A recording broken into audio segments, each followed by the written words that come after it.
Hey, Glovelies, and welcome back to Glove Actually. I'm Courtney, and this week in our final installment of the Divisional Roundtable Series, we are going to talk all about the NL West, and we are going to be joined by some very fabulous guests who are going to help me break down everything to do with the Diamondbacks, the Rockies, the Dodgers, the Padres, and the Giants that we are looking forward to with the upcoming 2026 season fast approaching. But as always, if there's anything you want us to talk about here on the podcast, be sure to leave it in the comments, and be sure to follow us on Instagram, TikTok, and subscribe to the Glove Actually podcast on Spotify, YouTube, Amazon Podcasts, and Apple Podcasts. And be sure to turn on post notifications to stay in the loop when we post new episodes every Wednesday. All right, Glovelies, I will be your moderator for today. And traditionally, we would kick things off with our Pookies of the Week. However, this week we are joined by 5 special guests, representative fans of each of the NL West teams. And first, I would love to let them introduce themselves and which teams they are representing. So, Bree, we're going to start with you. I'm Bree, and I'm representing the Diamondbacks.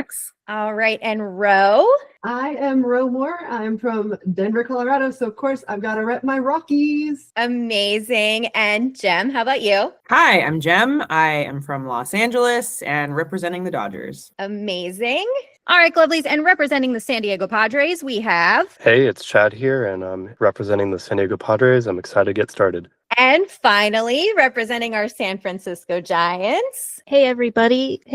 I'm Katie and from NorCal, so repping the city by the bay. Amazing. All right. Well, now that we've all met one another, we are going to kick things off with our Pookies of the Week. Now, remember, Pookie is a state of mind, so it doesn't necessarily have to be your favorite player, doesn't have to be the best player, or even someone from your designated team. Pookies are anyone that we have love and fandom for that you want to give a shout out to just for being them. So we are going to start with Bree. Bree, who's your Pookie of the Week this week? I'm going to go with Corbin Carroll. He does play for the Diamondbacks. I chose him because a couple weeks ago we were at a restaurant here in Phoenix. It closed down. It's been closed down for like 10 months because they caught on fire. Last year, Corbin had done like a Corbin Carroll meal partnership with them. You know, they burned down or whatever. But when they did their reopening, they announced they would have like a special guest. And my son, he's 10, he was like convinced it was going to be Corbin Carroll. But they didn't like announce that it was going to be him. They never like published anything. And so I was like, okay, well, I'll drive you down there, but I don't know if it's going to be him. I was honestly expecting it to be Baxter, but he went, he was ready, stage strapped with his baseball cards and a Sharpie, ready to meet Corbin Carroll. We got down there and sure enough, Corbin Carroll was just like standing like right there. Nobody was like talking to him. Nobody was like over there. And my son just like went over there and he talked to him for like 30 minutes, like just hung out, like talked to him like by the table. Then after like he was done, everybody kind of like rushed over there because they like noticed who people were like kind of looking at or whatever. But I just thought that was so nice because he just like took his time and didn't really make any like scene. It wasn't like flashy. And it was like the first time that we'd gotten to like see him that wasn't like a paid ticketed event. So it was just kind of awesome and cool that he was there. So that's wonderful. And what a wonderful memory for your son to have. I think that's so wholesome. That's and definitely... it was on his 10th birthday. So it was like the best birthday for him ever. Oh my gosh, that's totally Pookie worthy. 11 out of 10, Corbin Carroll. Yeah. All right, let's move on to the Colorado Rockies. Ro, who is your Pookie of the Week this week? Oh my God, nothing tops that story, let me tell you. But I do love the 2025 reunion of the twins between James Outman and Ryan Fitzgerald. They both have my Pookies. And okay. I find it very interesting that James Outman went from Dodgers to the Twins, and then they decided to separate the Twins and bring Ryan Fitzgerald to the Dodgers. So maybe someday they'll play together again. I don't know, but I think twin powers are better than not, so Dodgers better get on that. I love that. Oh my gosh. You know what? Stranger things have happened in the MLB. Yes, so yes, Alexa, play Someday from West Side Story. All right, moving on to Los Angeles. Jem, who's your Pookie of the Week? I'm giving it to Tanner Scott. He had a terrible year. So last year, Michael Conforto was also not the apple of Dodger fans' eyes, and I decided every day I was going to say something nice about him. And it was all facetious. I said things like, he probably cooks his wife dinner on off days, and he probably like tries to match his tie to his socks because that's fashionable. And he started to kind of play better. So I'm going to try to be nice to Tanner Scott every day this season and see if he can have a better year. He had surgery. He posts about his wife very lovingly. So I'm behind him. Okay. I love that. And I think you're totally right. And that sometimes the players who aren't playing the best, they get a lot of vitriol from the fans. The fans are not always the nicest to them. So it's so nice to do something uplifting, even if, sometimes it's hard to find a nice thing to say. I think trying to find a nice thing to say is very important. So I applaud you for that. And let's move right along to San Diego. So Chad, who is your Pookie of the week this week? For this week, it's got to be Ty France. He's a San Diego State Aztec.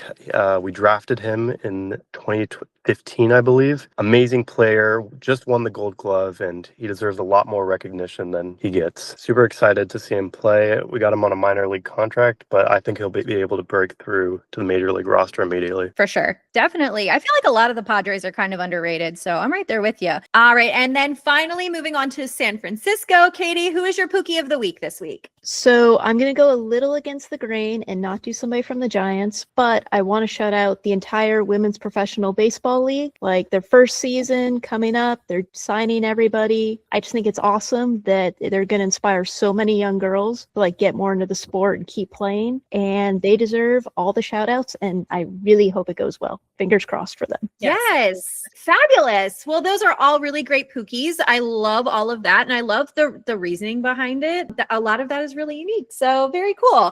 All right, Glovelies, we want to hear from you. Who is your Pookie of the week this week? Be sure to let us know in the comments and tag your Pookie if you can. All right, Glovelies. So since all of these lovely fan representatives are here with us today, we are going to dive into what they are looking forward to with the upcoming season and kind of get to know a little bit about what they love so much about their teams. All right. So Bree, we're going to start with you to talk about the Diamondbacks. So first, I would love to know, who is your favorite current active player? My favorite current active player is Geraldo Perdomo. I think he is just so fun to watch all the time. He always looks like he is having fun playing, and he just always looks like he's having a good time. He just looks so fun to play with. And yeah, he's my favorite player to watch. So awesome. And now, is Perdomo the player that you're most excited about watching this year, or is there anybody that you kind of have your eye on? I'm actually most excited to watch Brandon Pfaadt this year. He's a pitcher. He's really great at home. He's not so great on the road. He struggled quite a bit last year on the road. So I'm hoping this year that he kind of can put it all together and be great both at home and on the road. So I'm excited to hopefully see that. Yeah. Do you think that's an obstacle that they're going to have to overcome? What do you think is the biggest obstacle that they're going to have to overcome? Yeah. So I think before spring training, I definitely thought pitching, they did re-sign Zach Gallen and Merrill Kelly, which I think is great. But I definitely think injuries are going to continue to be a problem for the Diamondbacks. We already have reports of multiple players being injured. And so I think the moves I would just make to combat that would be to continue to add veteran players in the minor league contracts to stash at AAA in the event of the continued injuries that we seem to be having. Yeah, I definitely think having a strong farm system, especially at that AAA level, that you can pull somebody that you need at a moment's notice. That's such a big thing. So definitely love that. So kind of getting into the stuff about Chase Field, where the Diamondbacks play, what are some unique things about Chase Field, and are there any upcoming giveaways that you're really excited about? I think the most unique thing about Chase Field specifically is probably just the pool inside the stadium. It's always fun when home runs are hit inside the pool and all the kids go nuts for that. That's probably the most unique thing there. The giveaway I'm excited for this year is Corbin Carroll's 30-30 season mystery bobblehead.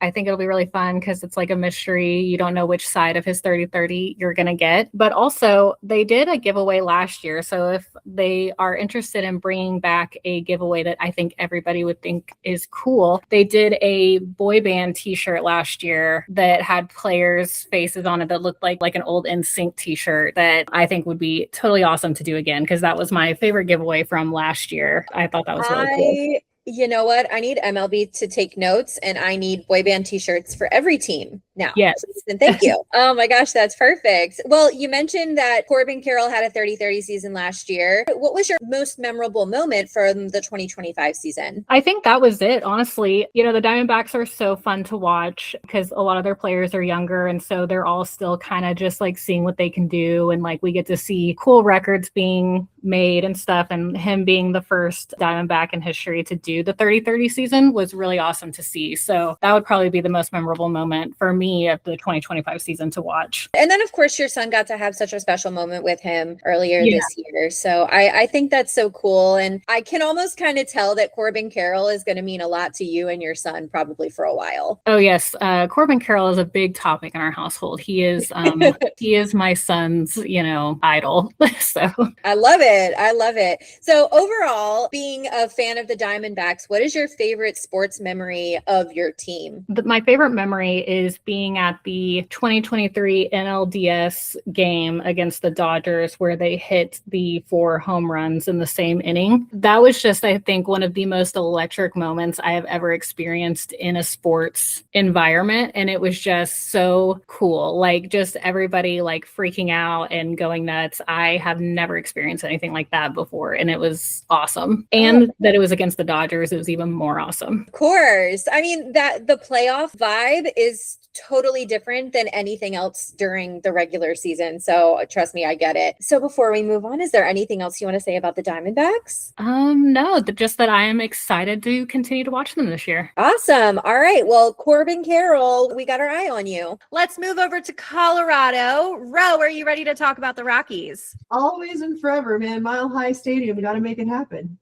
Fabulous. Okay. Who is your favorite current active player? It always ends up being the catcher, and I think that's become a theme because we've got Will Smith and then we've got Cal Raleigh, and I think this year might be Hunter Goodman's day. Let's make it happen. So I love that. That's a great attitude. Why not? exactly. I mean, we've got the only place we have to go is up as the Colorado Rockies anyway. You're absolutely right. So is Hunter Goodman the player that you're most excited about this year? Is there anybody else that you got your eye on?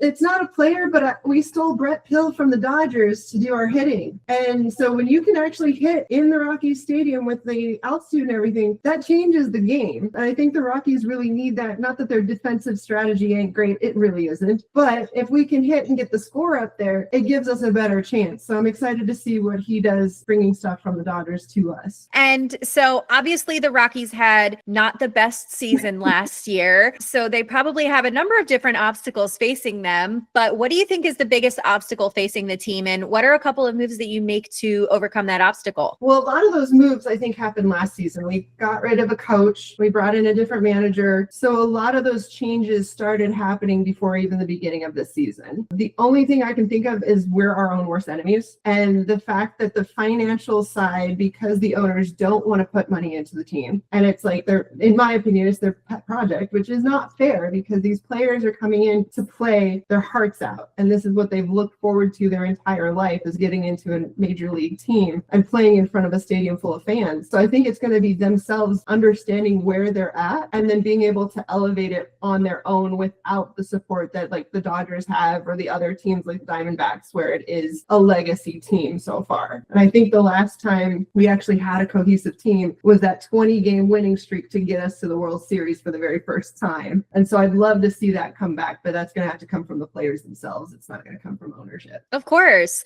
One thing that you did just speak about that I will say about Coors Field is that stadium constantly packed. So what are some other unique things about your stadium's fan experience? And are there any good giveaways that you're excited about for 2026? Yeah, I mean, I would say Coors Field has the best kids experience because they have a really nice build out for the kids to come and play during the game. We also have the fountains that go off whenever we get a home run. So again, let's get those scores in. And a lot of people do already know, but if you don't, we do have the altitude ring, which is exactly 5,820 feet above sea level, the purple row that's at the top of our outfield stadium seating. So that's really cool. I absolutely love the garlic fries, hands down. Best garlic fries in all. Like Dodger Stadium, yeah, it's good, but these fries, they're off the hook. I love that. Also, I will admit that you have my favorite MLB mascot because Dinger is unmatched in my opinion. Yes.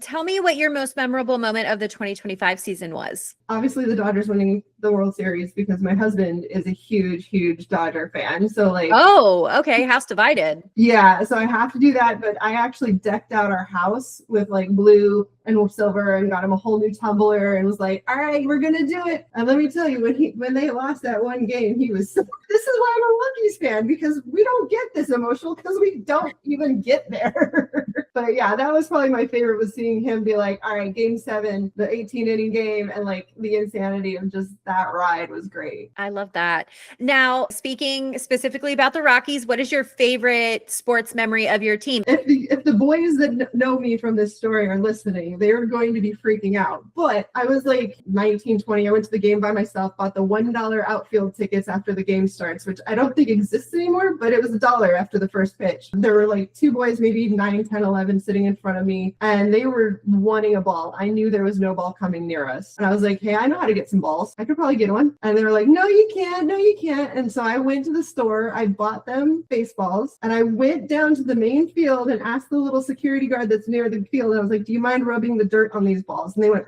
why? I was like, can you just do it for me? And they were like, okay. So they rubbed both balls. And when I came back to the seat and handed it to them, and I was like, these have the real dirt from the Rocky Stadium. You got that. They were off the charts, just jumping up and down, being like, I can't believe I have a real ball from the stadium that has dirt on it. That's so sweet. Yeah. Oh God, my heart. Oh, that's so sweet. All right. Well, thank you so much for all of those amazing tidbits about the Rockies. Is there anything else you want to say before we move on? Oh no, we're not going losses 100 this year. That's all I know. We are manifesting that for you.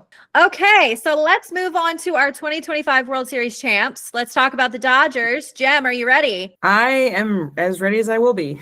Okay, perfect. So I know you have a lot of wonderful players to choose from.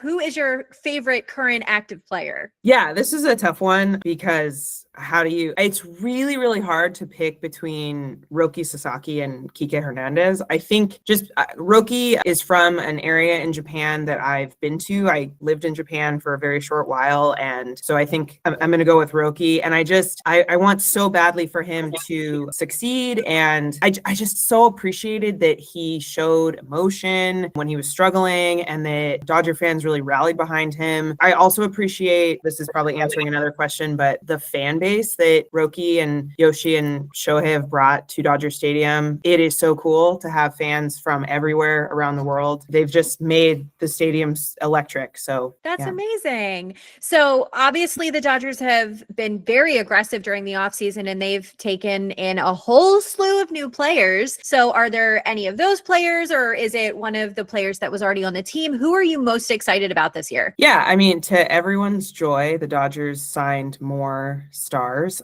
I am excited about Kyle Tucker. At first, when we signed him, I was like, that's a lot of money. I think that we need an outfielder more than I realized at first, because I didn't realize we had traded away so many prospects. And I love Teo Oscar, but I think that Kyle is ready to take over the outfield and be a little bit better as far as fielding. So how can you not be excited about Edwin Diaz? Yeah, I love it. So do you think there's any other obstacles that are still facing the team, and what are some moves that you would make to fix those problems? Yeah, I think there's 2 obstacles. I think injuries are always an obstacle. You can't predict them. They can all occur at once. That's happened before. I think the other obstacle for the Dodgers, and I hope this is okay to say, is sort of the political atmosphere and the relationship with the fans and the city. I think that the Dodgers need to be cognizant of the fan base and sort of what the city is feeling in these times. And I don't know that they've done that as well as they could have. So I think it'll be interesting to see what the fans do and kind of how the fan base responds to what's going on. I know the fan base will be at Dodger Stadium and supporting, but I think the players have done a great job. I think the front office could be more vocal. No, absolutely. I definitely think with as big of a platform as baseball is, it's important to make sure that we're using that platform as responsibly as we can. So I agree. So moving on to Dodger Stadium, what are a few unique things about your stadium's fan experience? And are there any upcoming giveaways you're really excited about? Dodger Stadium is old and can be kind of a pain to get around in, but the fan base is, especially now, is international. You can hear 8 different languages is probably more spoken at Dodger Stadium at a time. The fans are amazing at sharing their traditions that they bring to the game. I got to meet a fan last year that hand-stitched a doll of Shohei Ohtani, and she would hold it up every time he came up to bat, and it was just the coolest thing I have ever seen. The chants that you can hear in Japanese, Spanish, Chinese, Korean, that is what brings me to the stadium. And I also want to shout out the workers at the stadium. They work really hard. There's a lot of people there all the time who are hungry and thirsty, and they do a great job. And the chefs at Dodger Stadium, the food is really good now. They've done an incredible job. I ate dumplings at a game. Like, it was awesome. Yeah, the fan base and the people that make the experience at Dodger Stadium are my favorite. I'm so glad you said that. Looking back at the 2025 season, obviously the Dodgers won the World Series, but for you, what was the most memorable moment? I mean, I have to go with the Game 7, kind of the premise, though, is, so my fiance and I are Raider fans, so we know what it's like to lose a lot. We were in Las Vegas the Raiders were playing on Sunday, and so we were like, where are we going to watch the game? And we watched Game 6 at this brewery in downtown Las Vegas that this community called Dodger Fans of Las Vegas sort of put together. And the Game 6, like, there were a lot of people and it was crowded, and we sort of were like, should we go back for Game 7? If we lose, is this going to be awful? And I was like, you know what? Let's do it. Let's go. And we shut down the bar. Like, they ran out of alcohol. Like, I can remember the stress when I'm with like 200 people when they finally closed it out. You know, it felt like being at Dodger Stadium. It was like, Yeah, all these people were family and made all the struggle during the season worth it for that moment.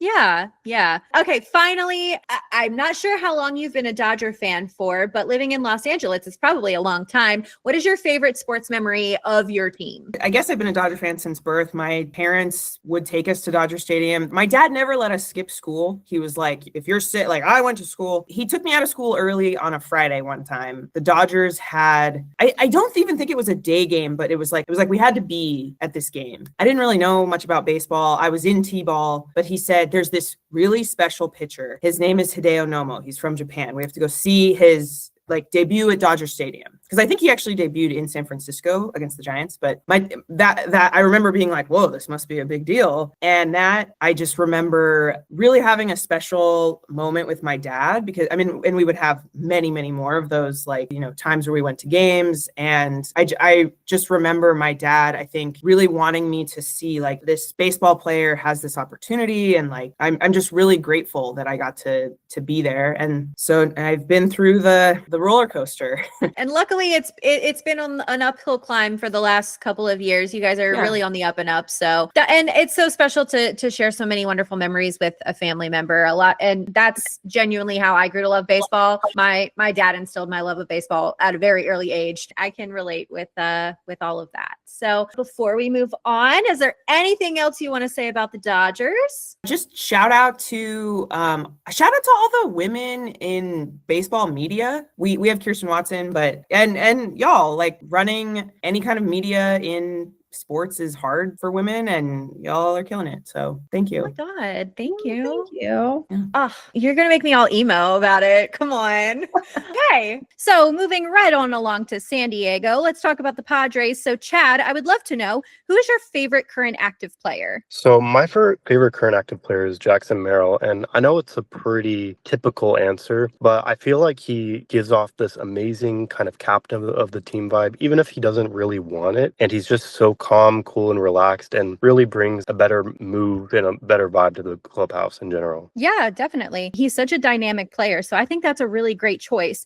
Now, is Jackson Merrill the player that you're most excited about this year, or is there anybody else that's on your radar? So I'm excited about a lot of players this year. Merrill's coming back from an injury, so I think that he's definitely someone you want to look out for. Defense seems like he's improving each year as he gets more comfortable in center field. You got to remember, I am excited for him, but I'm also excited for Gavin Sheets coming off of a breakout year last year, and I'm excited to see if he's going to be able to keep up those numbers against both righty and lefty hitters. Absolutely. I love Gavin Sheets. Gavin Sheets is another player that kind of caught my attention last year as I was watching. Obviously, the Padres just re-signed AJ Preller as well, who has been instrumental in kind of making those big moves to get some big bats for the Padres. So in addition to, extending the talent that they already have, do you think that there are any other obstacles that are facing the Padres this season? And what are any moves that you'd make to kind of overcome those? Yeah, so I think that especially recently, they've been able to do a very good job at signing these minor league former all-star caliber players. That being said, I do think pitching is still a concern. To me, you have Michael King, you have Joe Musgrove, and you have Nick Pivetta in the top of your rotation. But other than that, you're really gambling on these 7 players to somehow,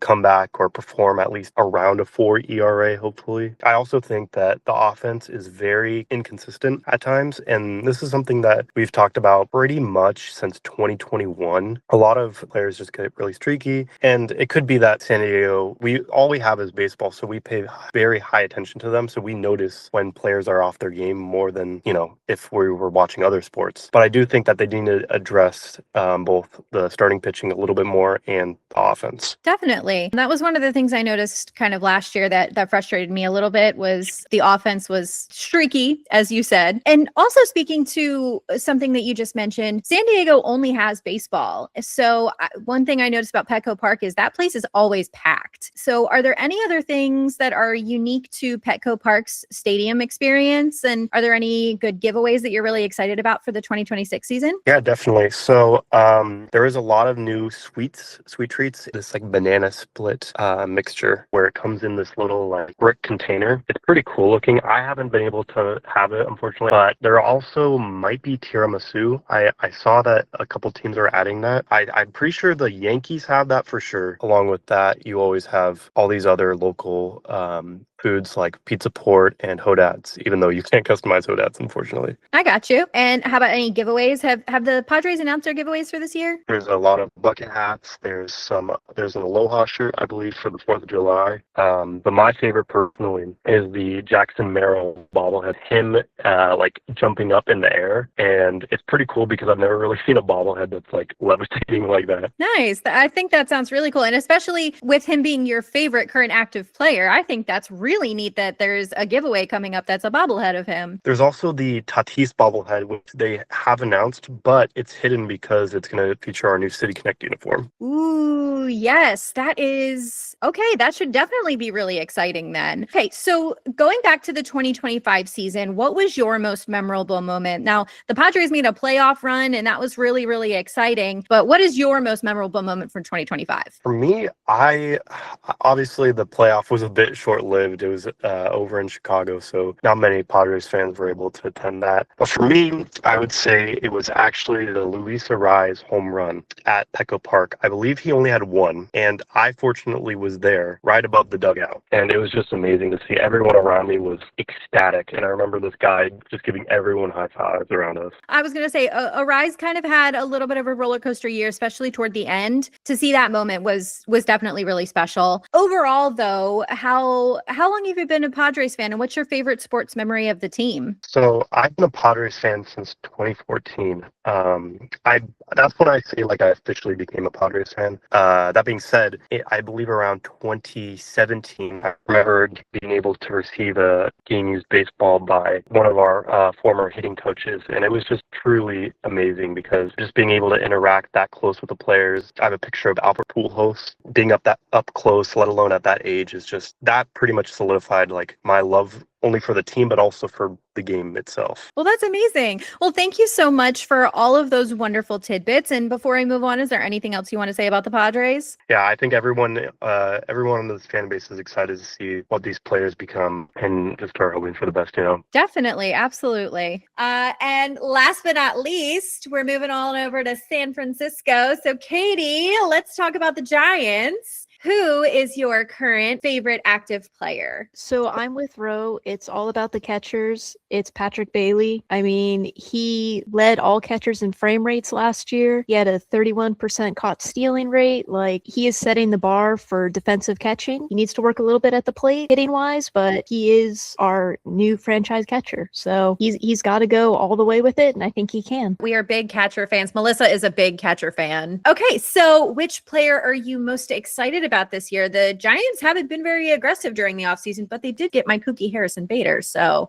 tell us who you're most excited about. I am very glad that that acquisition happened because that was one of my issues or problems that they needed to address. But actually, the player I'm most excited for is Bryce Eldridge. He's the 25th ranked prospect. He came up near the end of last year, but I mean, he's a two-way player. I will say I don't think he's quite on Ohtani's level doing the two-way thing, but he's the size of Judge, has great offense numbers. So fingers crossed, he's going to take off this year. It'll be his first full rookie season. So we're looking forward to him coming up and hopefully saving us a little bit. Love it. So what do you think is the biggest obstacle facing the Giants this season? And what are a couple of moves that you make to overcome the problem? I think like Bree was saying, it's the pitching. Our starting rotation, Logan Webb is great. He's been a workhorse for the team, but he needs help. Robbie Ray can maybe hold it down as a number 2, but the Giants, they signed a couple of pitchers, but I think we can do better. The dream would be to sign Scooble. That's probably not going to happen, but that would be like the best move the front office could make. Yeah, starting rotation, bullpen, that's where we need the most help. Okay. Talking about your stadium, Oracle Park is obviously one of the most unique ballparks out there. And, you know, you've got people that aren't even in the stadium, but are kayaking outside trying to catch balls. So tell us some unique things about the stadium's fan experience. And are there any giveaways that you're excited about this year? I mean, you hit it with McCovey Cove. Like, where else on a summer day are you going to find 50 people out in kayaks? So, you know, some people have barbecue set up on their kayaks. They've got like the full party going on out there. It's so awesome just walking around the concourse and seeing them out there. And I think that's just like Giants fans been the roller coaster, the highs and the lows, but they always show up. They're always bringing the energy. And, you know, day games, you've got the beautiful weather. You've got like the amazing view of the bay. I know it's big debate in baseball, but I think looking out into the bay, one of the best views. I'm biased, but one of the best. That's okay. You're allowed to be. As far as like giveaways, there's one, they're having a backyard baseball day and they're having a Pablo Sanchez bobblehead. Shout out Pablo Sanchez, man. I think that one will be, there's going to be fights over those.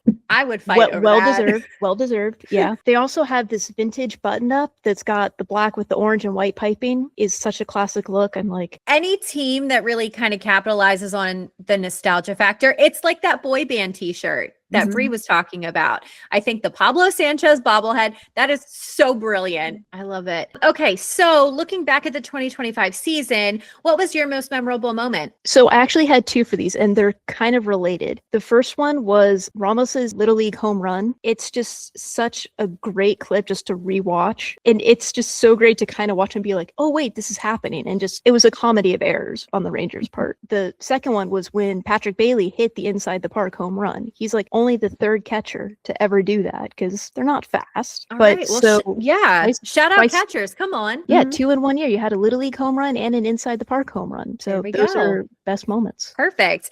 And overall, being a fan of the Giants, what has been your favorite sports memory of your team? My favorite one, I know they say you can't choose between the World Series wins, but 2012, one of my friends in high school was a huge Giants fan, and her parents were going to take her to the victory parade, which was on Halloween. And my mom never let me skip school, but for that day, she called out, gave me an excused absence for school. So myself and a couple of my friends, we got up at like 4 a.m, drove into the city just so we could have like front row seats to the victory parade for the 2012 World Series. It was so amazing being that close to like the players, the celebration, just the whole city was so alive and vibrant in that moment that World Series of all the three will probably always be my favorite, just because like I got to spend the day with my friends. We had fun. We got to skip school on Halloween. Doesn't get much better than that. That's like so many things working together all at the same time to make it so memorable. I love that. Okay, so before we move on, is there anything else you'd like to say about the Giants? We're counting on Posey to lead us out of this. He's our man. Hopefully, fingers crossed, this is the year things take off. All right, crossing our fingers.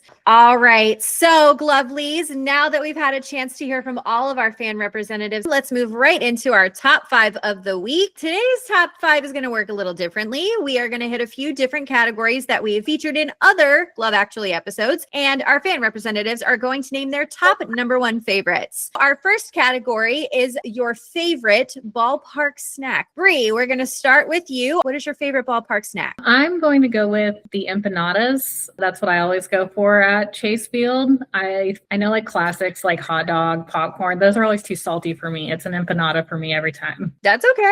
Yeah. Ro, how about you? I'm going to have to give a shout out to the Rockies lemonade stands. I love Love it. And how about you, Jem? I am a sucker for that giant slugger sausage that's like 2 feet long. Sorry for the hand gesture. So heading on over to San Diego. Chad, what is your favorite ballpark snack? Honestly, it's very simple, but I do love the hot dogs, but not like anything crazy. It's ketchup, hot dog bun. That's it. It's the best way to have one. It's the only way to Exactly. have one in my house. Yeah, in my opinion, I can't really do the relish or the. That's okay. And Katie, how about you? What's your favorite ballpark snack? It's got to be the garlic fries. Garlic fries. I love it. All right. So our next category is, and this is a very telling category. I want to know who you think the sexiest MLB mascot is. So Bree, we're going to start with you. Who is the sexiest MLB mascot? I hate that I have to go first because I wish I knew what the vibe was before I was going first. It's okay. I'm going back. It's Baxter for me. Okay. It's Baxter. You know, I actually went back and listened to your mascot episode, and when somebody brought up the 25 All-Star red carpet, Yes. that was actually my moment. Like when they said that, I was like, I remember when one of the players posted their Instagram pictures and I saw that picture of Baxter and I was like, wait a minute, who are you? Like, Oh my God. All right. We're starting off strong with Baxter. Ro, how about you? I gotta go with Mr. Met because there's nothing sexier than a man who falls off stage at the Lumineers concert and still recovers himself. Period. The recovery was immaculate. I love it. Jem, what about you? Okay, I hope these count as mascots, but the presidents at the Nationals part, Yes. like, Yes. love a man that runs around a ballpark, no matter what clothing he's wearing. Okay. That's fabulous. Chad, dying to know, is the Friar your sexiest MLB mascot? Who you got? He's out here doing some crazy moves. You got Mr. and Mrs. Met, and I'd say that they're rivaling the Friar, but. You know what? For the sake of the pod, let's go with the Friar. Okay. All right. Sounds good. Katie, what about I- you? I have to go Slugger, the Kansas City Royals. I had to look him up to make my decision, but he led the Yeah. category. We did recently see a picture of Slugger with his shirt off. And as Melissa predicted, he does in fact have some sweet abs under his jersey. All right, guys. Well, thank you for that. We're going to move right along to our favorite Silly Goose player. So Bree, we're going to start with you. Who's your favorite MLB Silly Goose? I went with Eugenio Suarez because I love when they pan over to him and how big his bubble that he's blowing with his gum is. That's like Fab. my favorite thing about him in a game. So, well, besides all the home Yeah. runs, but I love it. Ro, how about you? So it's a tie. We'll go first with Aaron Judge because there's nothing cuter than a tall ass man running around with a little dachshund following him. And we have like a cousin of his dachshund. So we're hoping guests can meet our Happy at some point. So Oh my gosh. that was like my first. And then obviously I got to steal yours, Jem. It's going to be Kike because there's nothing better than the dick bump. Oh my gosh. Any man who is secure enough to double fist popsicles on a summer day, that's my kind of guy. Jem, how about you? Is it going to be Kike or is it going to be somebody else? I was actually like thinking Aaron Judge and Kike, like, but I can throw out Teo Oscar too because he does the sunflower seed shower, and that's pretty silly when people like hit a home run. Okay. Okay. So hitting San Diego. Chad, who is your favorite Silly Goose MLB player? Okay, so I have 2 answers. I have for San Diego itself, I think that I would say it would be either Merrill, which is, obvious. He's probably one of the youngest. Also Tatis, you see him doing, crazy dance moves out in the dugout. But I would go overall with Drew Gilbert from the Giants. Okay. Love that Uh, answer. I saw last year one of their home run routines was him getting choked out in the back of the dugout, and it was one of the most wild Yes. things I've seen in live baseball ever. Yes, I do remember that. That was certainly something that I won't be forgetting anytime soon. All right, finally, Katie, what about you? Who's your favorite silly goose? I had to go a little bit back for this, but Hunter Pence, just his Oh, batting stance, just he would always like interact with the mascots. He had a lot of fun with the Philly Fanatic. He was just crazy to watch, play, great guy. I love it. He actually just posted on Threads asking for recommendations for baseball podcasts, and I had like 3 different people comment and recommend our podcast to him. If he ends up listening to this, then you know what? Let's get him. He would totally embrace being a silly goose player, like Yeah. hands down. Hunter Pence, I'm speaking directly to you. If you'd like to come on Glove Actually as a guest, you are welcome anytime. Please DM us.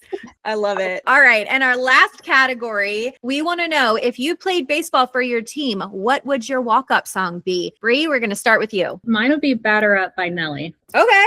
All right. Good choice. And how about you, Ro? It's going to be GDFR by Flo Rida. All right. I love that one. Obviously, as a girl who lives in Florida, I do have a lot of love for Florida. All right. Jem, how about you? I think regardless of what gender I was embodying, it would be girls just want to have fun. Period. Love it. But yes, girls just want to have fun.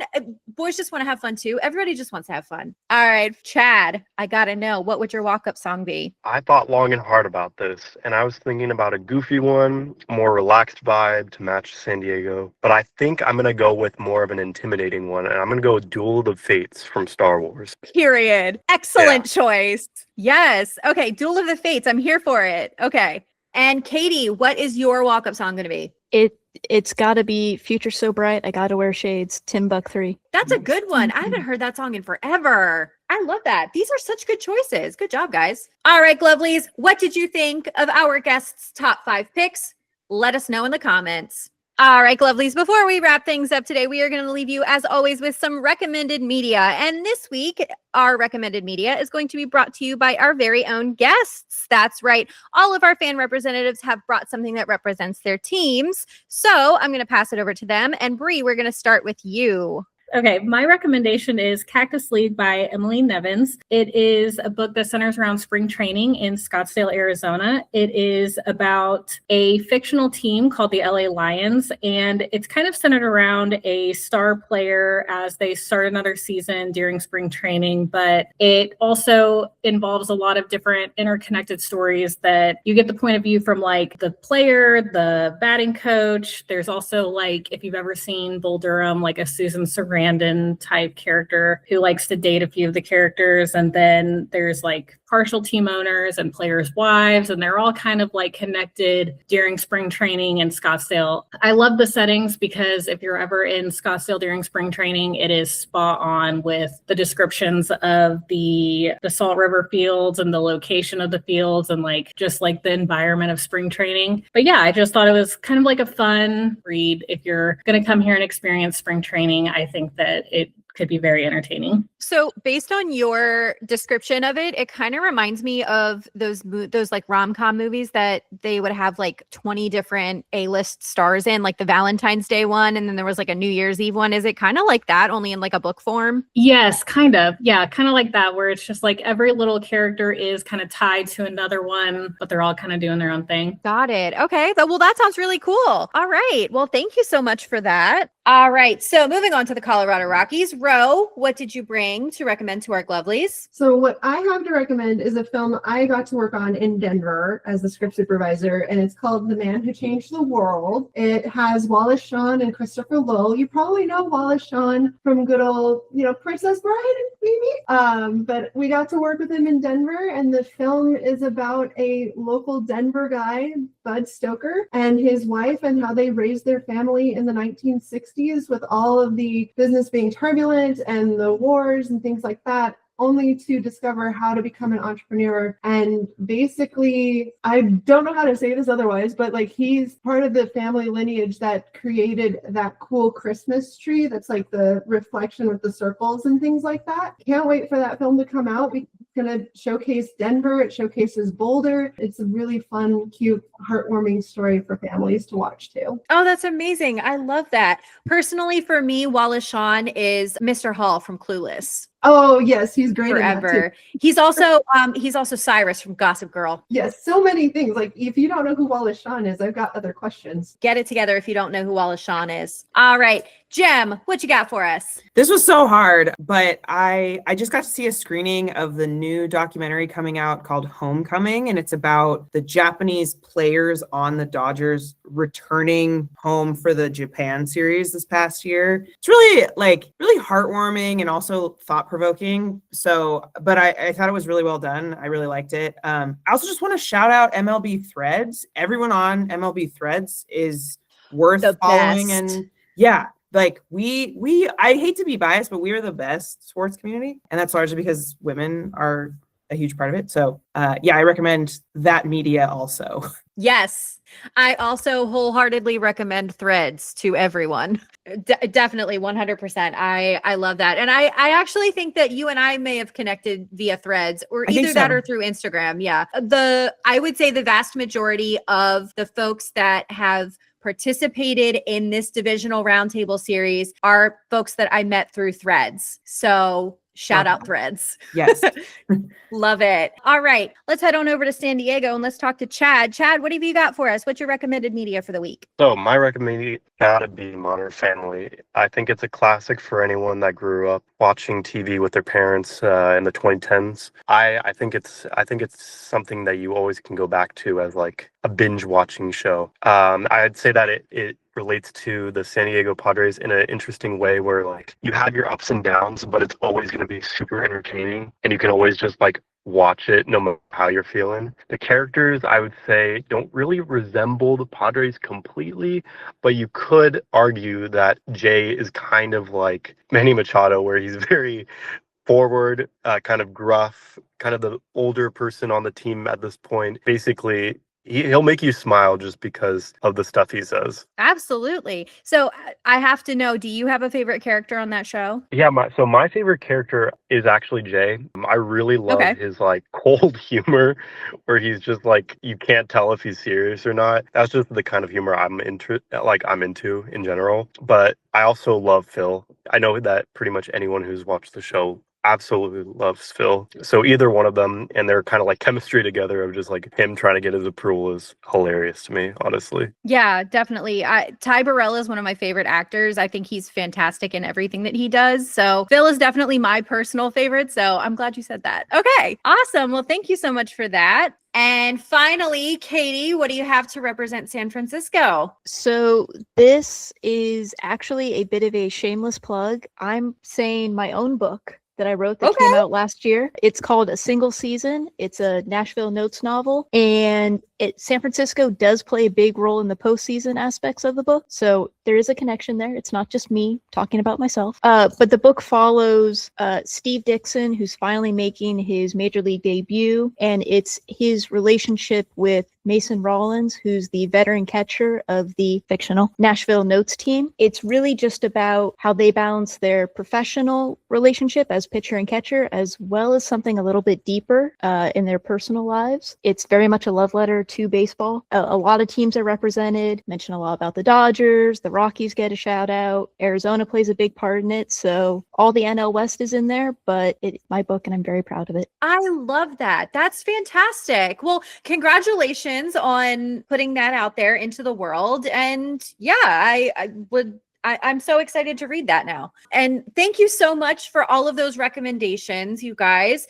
Once again, before we wrap up, I would love to take a moment to shout out all of our amazing fan representatives for joining us today. So where can our Glovelies find you if they want to follow more of your content? Bree. I'm on Instagram. I'm predominantly on Bookstagram, specifically Bree's Reads. I really just post about books that I read, and I like to tell other people what to read. So we tell people what to read all the time. So you're in good company, I promise. How about you, Ro? I'm primarily on Instagram and on Threads, and it's row_MO. Love it. And how about you, Jem? I'm on Instagram and Threads as Baker_Raiderette, but I do plenty of baseball content. I'm actually super excited to cover the Women's Professional Baseball League later in the year. And on TikTok, I am Jem the Baker. And Katie, how about you? Are there any books coming up that we should know about? Not yet, but it may be a series, so fingers crossed. You can find me on Instagram and Threads at KADWriter12. Love it. Okay, fantastic. Thank you so much for joining us today, everyone. Glovelies, that's going to do it for this episode of Glove Actually and the Divisional Roundtable Series of 2026. Once again, I would love to thank our fabulous panel of NL West fans for joining us. And thank you all for listening. Be sure to follow us on Instagram, TikTok, and subscribe to the Glove Actually podcast on YouTube, Spotify, Amazon, and Apple Podcasts. And be sure to turn on your post notifications to stay in the loop when we post new episodes every Wednesday. All right. Last but not least, what are we looking forward to most this week in the world of baseball? Who do you hope has fun this week? Bree, we're going to start with you. I'm going to go with my son, actually. He plays club baseball. He's on a 10U team, so they have a tournament, and I just hope they do well. Love it. How about you, Ro? Oh, I'm just hoping everybody who wishes for their trades gets their Christmas wish all before we get into the pitchers reporting. Yeah, Santa still has a lot of Christmas wishes to deliver on. So I can say, because I got my Christmas wish, that everyone should get their Christmas wish.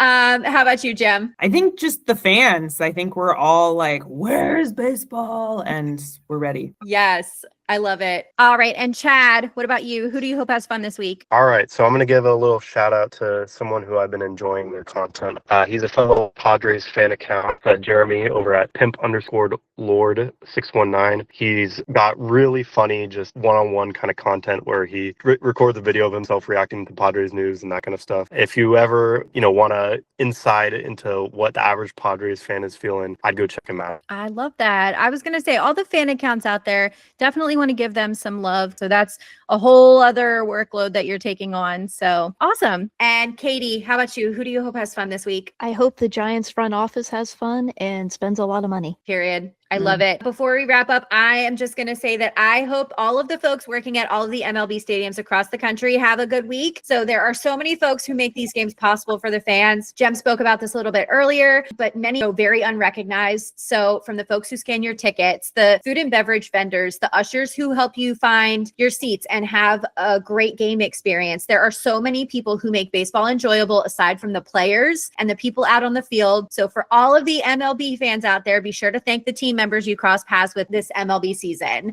So this has been Glove Actually. I'm Courtney. Thank you so much for joining us today. Have a great week, Glovelies. And as always, be kind, keep it cute, and stay glovely.